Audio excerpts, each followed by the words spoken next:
Senator, good to see you tonight. So what did you think of the Jeb Bush interview? Well, Megyn, it's great to be with you. It's always great to join you. Look, I'm a fan of Jeb Bush. I'll give him credit for candor and consistency.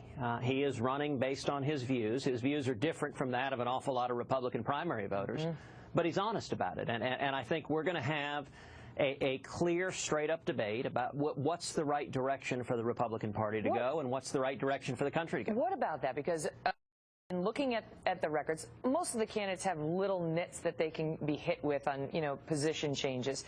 You actually don't have many, and I'll say that because I've looked at your record pretty closely. And Jeb Bush doesn't, because he stands by, even the most controversial things. Do you believe he deserves credit for that?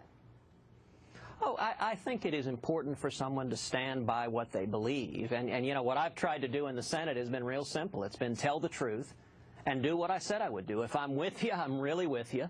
And if I'm not with you, I'm really not with you. And I think people respect that. Obviously, we spent a lot of time on immigration and Common Core, which are the two big issues probably for him, as he acknowledges, with some in the GOP base. On the subject of immigration, which you've been passionate about yourself, what he said to me was, I pressed him, for example, on when you were governor of Florida, you supported in-state tuition rates for the children of illegal immigrants. And he said, look, what are you going to do with a kid who happens to be here illegally thanks to his parents, who is valedictorian of his high school and can't go to college without that rate? You're going to say no? And the way he put it to me was, there's a point at which we are over the line. You have to show those kids some respect. What's your answer to that? Well, there are an awful lot of candidates in the 2016 field who have supported amnesty or who have gone back and forth on the issue. My position has been consistent and clear. I think amnesty's wrong. But this isn't amnesty exactly. This is a different thing. It's a benefit for an illegal immigrant child, so it's maybe a little less controversial than amnesty, but it's still controversial. Well, but if you grant in-state tuition to students who are here illegally, that comes at the expense of American citizens, or it comes at the expense of legal immigrants who follow the rules to come here. There's a finite number of slots and a finite number of dollars. And, often the people that get left behind in this immigration debate are legal immigrants, or people like my dad, who in 1957 fled Cuba. He came on a student visa, came here legally. And I think most American people outside of Washington agree that we need to secure the borders, we need to stop illegal immigration, that amnesty's wrong. He says that too. But that amnesty's wrong, and this is where, I disagree with the many 2016 candidates who have embraced a pathway to citizenship. Common Core. He's going to stand on that and defend that as raising American standards in education. You see it a bit differently. I do. I believe we should repeal every single word of Common Core. And the reason is simple. I think education is far too important for it to be governed by unelected bureaucrats in Washington. It should be at the state level, or even better, at the local level. But it is. The response to that is that that governors got together to push this through. But Megyn, that's not how it works. The Obama administration has used race-to-the-top money, federal money, to force states to adopt Common Core standards. But can't they bail out if they don't want to be a part of it? Well, sure, they can, but there are a lot of dollars connected to it. And the federal government, it's sort of like the drug dealer that goes to the junior high and gets a kid hooked by saying, just try it once. The federal government does that to the states with dollars, and there's so many strings attached. Let's talk about the Iraq war discussion. I asked him, knowing what you know now, would you have authorized the invasion? He answered a different question than the one that I asked, and now he's come out and said, I didn't, I misheard. So let me just ask you the question. Knowing what we know now, would you have authorized the invasion of Iraq?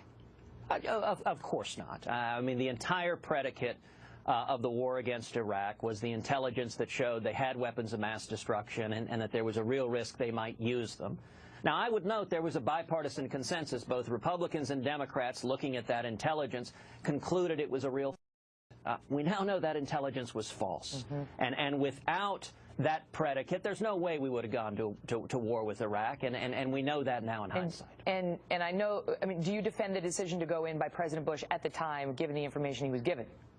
Well, listen, at the time I wasn't serving in the Senate, so I didn't see the classified briefings. I didn't see the intelligence, and so I don't want to second guess based on what I lack of complete information. You've said that before. You've said that before. That you don't want to do a hypothetical on because you didn't see the intel. But let me ask you this, because Governor Bush said something else that I thought would be controversial. Specifically, he said nation building is a good sentiment. I was asking whether he subscribes to his brother foreign policy, the Bush doctrine, and he said, Jeb Bush, nation building is a good sentiment. Exporting our values is a good sentiment. But the core of my foreign policy, he said, will be peace and security.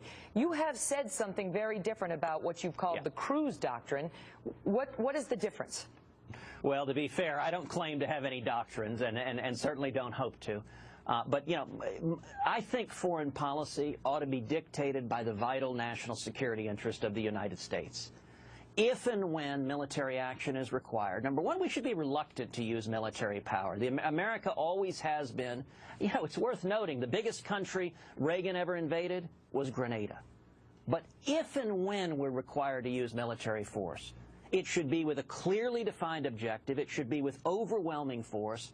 And then we should get the heck out. It is not the job of our soldiers and sailors and airmen and Marines to transform foreign nations into democratic utopias. It is the job to hunt down and kill terrorists who want to murder Americans before they can carry out jihad. I want to ask you, you got hit by BuzzFeed recently, and Washington Post columnist Jennifer Rubin picked it up. She's not a liberal. For your attendance at committee meetings in the U.S. Senate, saying that you've missed too, and suggesting that this has been a dereliction by you because you're not doing. Jennifer Rubin wrote, there comes a point at which the taxpayers are not getting their money's worth because you've missed 21 of 135 roll call votes this year. Wanted to give you the chance to respond. Well, look, it's not a surprise that the Washington Post is criticizing me. That's not the first time, and I promise you it won't be the last.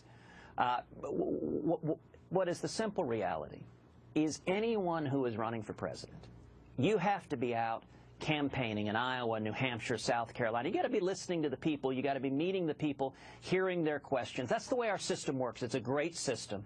That takes time. If you look at every senator who's ever run for president, consistently they end up having to miss a lot of committee meetings, a lot of votes, because to do the job responsibly of running for president, you need to look voters in the eyes and answer their questions.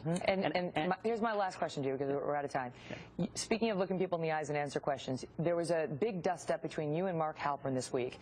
He asked you some ridiculous questions about your Cuban heritage and whether you would speak in Spanish, and basically it seemed to many like he was trying to test your Cuban heritage. And then he came out and apologized because there was a dust-up. And in what some now are calling your finest moment, you were quick to come to his defense and really took the classy route. I want to give you the chance to tell the audience what you said in response to what could have been an opportunity for you to stomp on the neck of a journalist who was in some trouble. Well, thank you, Megan. I thought it was much ado about nothing, and I mentioned Mark Halperin is a serious and fair-minded journalist, and he took some grief for some silly questions that he asked me, and he offered an apology, and I said it was neither, it wasn't needed because offense wasn't taken, and I don't think it was intended. But I certainly appreciated the apology, and I am proud of my Cuban heritage. I'm proud of my father's journey from oppression to freedom. I'm proud of my Italian heritage. And I'll tell you, Megan, if you care sometime, Heidi and I will have you over to the house, and I'll let my dad fix some picadillo and Cuban flan, and you can test the food we put on the table. Well, I'm going to test you on the Italian then. Arrivederci, Senator Cruz. It's great to see you. Ciao.